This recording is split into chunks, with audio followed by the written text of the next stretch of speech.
Hello? Sino po yung gustong pumasok? Aha!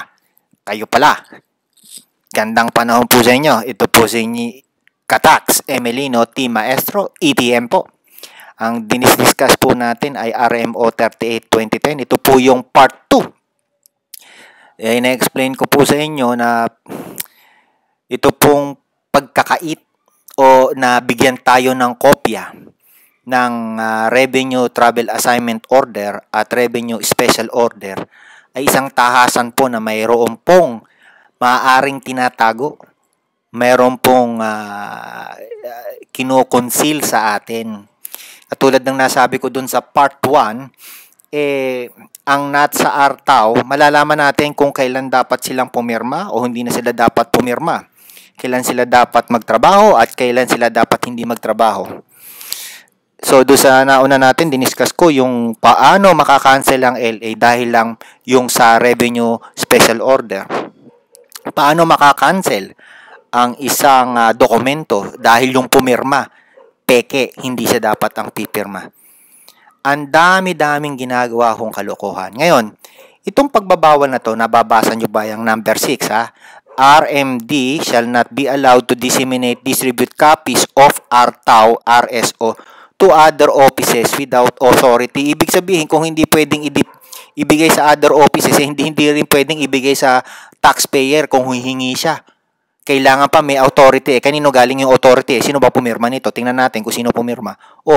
Si commissioner pala. So, para makakuha ka ng kopya, hihingi ka pa, gagawa ka ng formal letter sa office ni commissioner.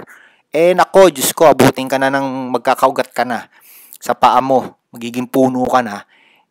Tatanda ka na, hindi pa yan makapagbibigay sa'yo dahil sa dami-dami ng ginagawa niyan. At sa dami, yung mga tao naman doon, takot ko gagawa niyan. Alam mo, itong ginawa na to, hindi ko alam kung sino nag-isip nito, Pero nakasulat kasi rito, yung office code, Malalaman dito kung sino nag-M1. Kung sino man tong M1 na to, sana pag-isipan naman. Maging transparent naman sana tayo. Ito 'di ba? Ayaw kang pagbigay. Ano ba nakasulat sa konstitusyon? Ito Ang tao daw, access to official record. Official record ba to? Tong RMO na to, official record. Yes! Republic of the Philippines nga yung title. Ibig sabihin, ito ay pag-aari ng Republic of the Philippines. Sino ba kung position ng Republic of the Philippines? Di yung taxpayer. Kasi wala namang Republic of the Philippines kung walang taxpayer. Walang Department of Finance kung walang taxpayer. Walang Bureau of Internal, lalo na. Hindi natin kailangan ng Bureau of Internal Revenue kung walang taxpayer. Ano ba yan? Diba? Basahin nga natin yung constitutional right ng taxpayer, Access to official records and documents and papers pertaining to official act. Official act nila yun Transaction, transaction ng BIR yun. Decision, decision ng BIR yun As well as to government research data used as a basis for policy development. Policy development to Policy to bakit ayaw ibigay sa atin? Shall be afforded the citizen subject to such limitation as may be provided by law. Wala namang nagsusulat na batas na pinagbabawal tayo na tumingin sa RTAW tsaka RSO bakit dito pagbabawal? Meron ka bang tinatago? Kaya po pinagbabawal. Mga kasama, tawagan nyo nga ako sa aking Skype. Emelino T. Maestro. Mali pa yung number ko ID ko sa Skype ID ko. Emelino.maestro. At pag-usapan natin to. Pag ganitong naggaganito ako, pwede kayong tumawag at pag-usapan natin. Tabihin nyo sa akin yung mga nararamdaman ninyo. Ipadinig natin. Kahit na ito recorded, pwede natin ipadinig sa kanila. At malaman nila kung ano ang damdamin ng taong bayan. Ulitin natin ang linaw-linaw. Meron tayong karapatan sa impormasyon na galing sa Bureau.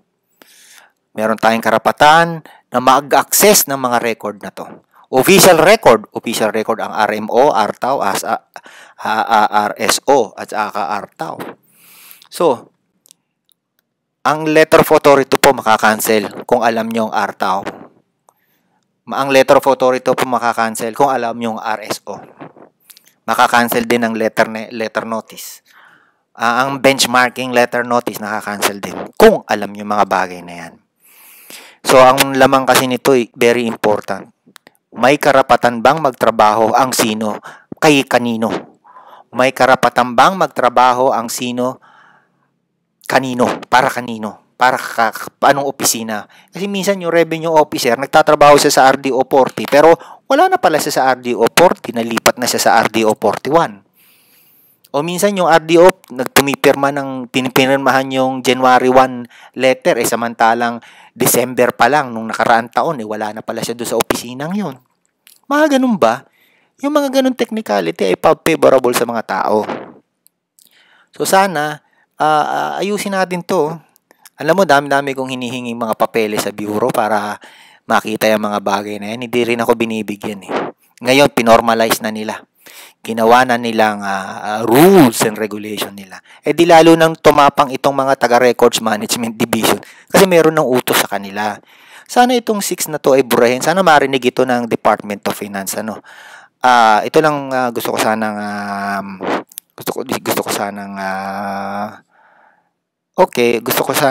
bakit nawawala ang connection nito? Attempting to reconnect. Ayan, nasisira na itong aking pinag-uusapan. Ayan. So, siguro hindi na ako magtatagal. Mukhang nalolos na yung internet connection ko. Pero pag-usapan natin later on yung mother of graft and corruption. The source of graft and corruption. So, hanggang sa muli, ito po si Katax ETM. At nag-iiwan sa inyo ng magandang panahon. At tawagan niyo lang po ako kung meron pa kayong ipatitrain sa akin, i-consult o gusto niyo ako maging tax mentor. At magkanta ako ng seminar tungkol sa taxation, tax accounting, 742-0382 at 439-3918. Hanggang sa muli, marami pong salamat.